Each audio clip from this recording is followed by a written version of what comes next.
আজকে সকালবেলায় আমি পদ্ধতিগতভাবে নিয়ম অনুসরণ করে আজকে একতারপুর মাধ্যমিক বিদ্যালয়ে ভোট কেন্দ্র, সেই ভোট কেন্দ্রে আমার নিজের ভোট প্রদানের উদ্দেশ্যে আমি এখানে আগমন করেছি এবং এখানকার পরিবেশ খুবই শান্ত। ভোটাররা শান্তিপূর্ণভাবে লাইনে দাঁড়িয়ে ভোট দিচ্ছে।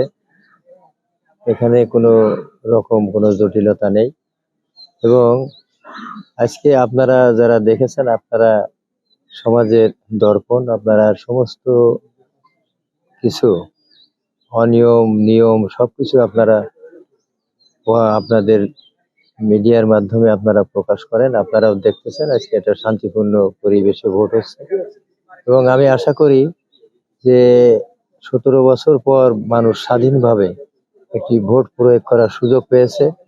ইনশাল্লাহ একতারপুর এই কেন্দ্রে যেভাবে ভোট হচ্ছে তাতে আমার মনে হয় যে আজকে ধানের শীষ প্রতীকের যারা সমর্থক তারা যেমন আশা করে, আমিও তেমনি আশা করি যে মাঠের যে পরিস্থিতি আছে, আমার নির্বাচনী এলাকা জনগণের যে উচ্ছ্বাস, যে আবেগ, তাতে ইনশাল্লাহ আমি এই নির্বাচনে শতভাগ বিজয় হবে আমার ধানের শীষের প্রতীকের।